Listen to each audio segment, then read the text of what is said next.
कहते हैं कि आप 100 रुपए लेके बताओ, देकर हमें बताओ कि कौन कौन सा सवाल गलत है।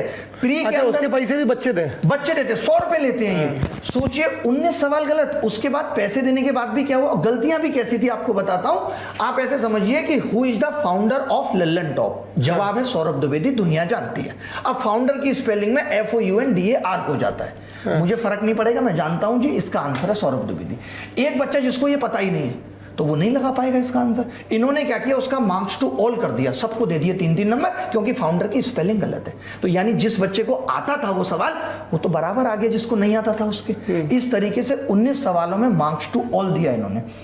100 में 16 सवाल SSC JEE में गलत थे, यानी एक बच्चे से 1600 रुपए, एक बच्चे से 1000 रुपए एक एग्जाम में, लाखों बच्चा पेपर दे रहा है। कल जब ये बात मैंने SSC के डायरेक्टर को बोली कि आप 100 रुपए वसूलते हो, तो मुझे कहते हैं कि आप मुझे ऑफेंसिव कर रहे हैं, और जो है आप ये शब्द वापस लीजिए, पैसा मेरी जेब में नहीं जाता, सरकार को जाता है, उससे रोड बनती है। नहीं, वो SSC के मुखिया ये कह रहे हैं कि सरकार को सड़क बनाने के लिए जिन बच्चों के पास रोजगार नहीं है, जो अपने माता पिता की आय पर निर्भर हैं, जो बहुत अलग अलग इनकम ग्रुप से आते हैं, ज़्यादातर lower class, lower middle class से आते हैं, हम गलती करेंगे तुम उसकी पेनल्टी दो, उससे हम सड़क बनाएंगे। सड़क, आप 100 सवाल गलत पूछे। आप रोड के नए नॉर्म्स लाइए कि 20 किलोमीटर 3 किलोमीटर पे स्पीड रखनी है, फिर 30 पे रखनी है, चलान बनाइए 20-30 हजार के। नहीं, एक और तरीका नहीं, इसका एक और तरीका हो सकता है, ये मेरा सरकार को सुझाव है, सरकार सुनती बहुत है हम लोगों की। 100 के 100 कितने सवाल होते हैं टोटल? 100 सवाल है, पूरे 100 के 100 गलत पूछ लो, और ज्यादा पैसा आएगा और बढ़िया रोडें बनेगी। अगर सड़क पूरे देश की रोड बनेगी। सड़क का पैसा ऐसे ही आना है कि विद्यार्थियों से गलत सवालों को ठीक करवाने के नाम पे आप पैसा वसूल रहे हो, तो सारे गलत पूछ लो। गलत पूछने का सिलसिला चल रहा है। हमने भी 5 बार एग्जाम दिया, तब क्यों नहीं गलत आते थे? क्योंकि तब गलत के पैसे नहीं मिलते थे, अब पैसे मिल रहे हैं। कुल मिला के आज पूरा एग्जाम सिस्टम बर्बाद हो चुका है। सरकार, आयोग और एजेंसियां सब मिलके कमा रही हैं। 600 किलोमीटर दूर सेंटर डालकर बोलते हो कि आपके बस्ता रखने का 100 रुपए चार्ज करेंगे। अब एक बच्चा इतनी दूर सेंटर लेके जा रहा है, वो कैसे जाएगा? वो एक बैग तो लेके जाएगा, आप उस बैग रखने के भी 100 रुपए चार्ज कर रहे हैं। 600 किलोमीटर दूर आता है, दूर सेंटर डाल रहे हैं। मैंने इस पे पूछा डायरेक्टर साहब से, नकल वकल रोकने के लिए क्या? हाँ, उनका यही था कि बच्चा सेटिंग ना कर ले।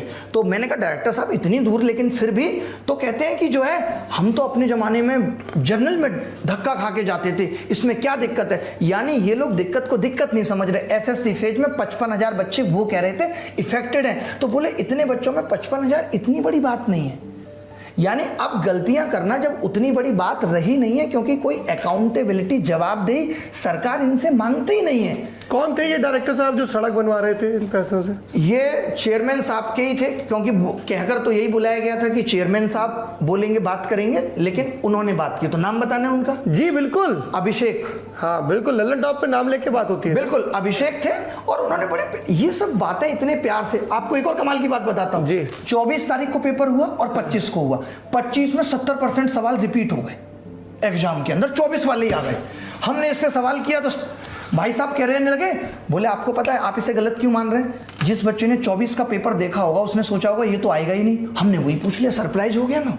ये बच्चों जैसे जवाब दिए। ये स्कीम देश के बाहर नहीं जानी चाहिए, और मेरी सरकार से ये अपील है कि इस स्कीम का लाभ इस देश के सारे एग्जाम के अभ्यर्थियों को मिलना चाहिए, और सिर्फ 70% क्यों, दरअसल कभी कभी ऐसा धप्पा भी मार देना चाहिए अभ्यर्थियों पे कि पूरा का पूरा पिछले दिन का पेपर पूछ लें, क्योंकि विद्यार्थी तो ये सोच रहा है उसको थोड़ा नहीं पूरा सरप्राइज दो। वाह क्या बात है।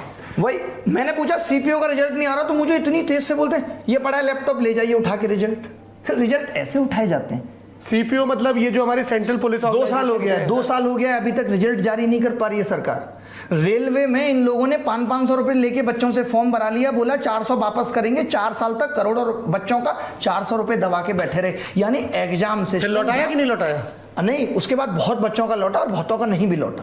अच्छा, मतलब यह है कि जहां एक युवा इनसे रोजगार की उम्मीद कर रहा था, इन्होंने उसी को रोजगार का साधन बना दिया।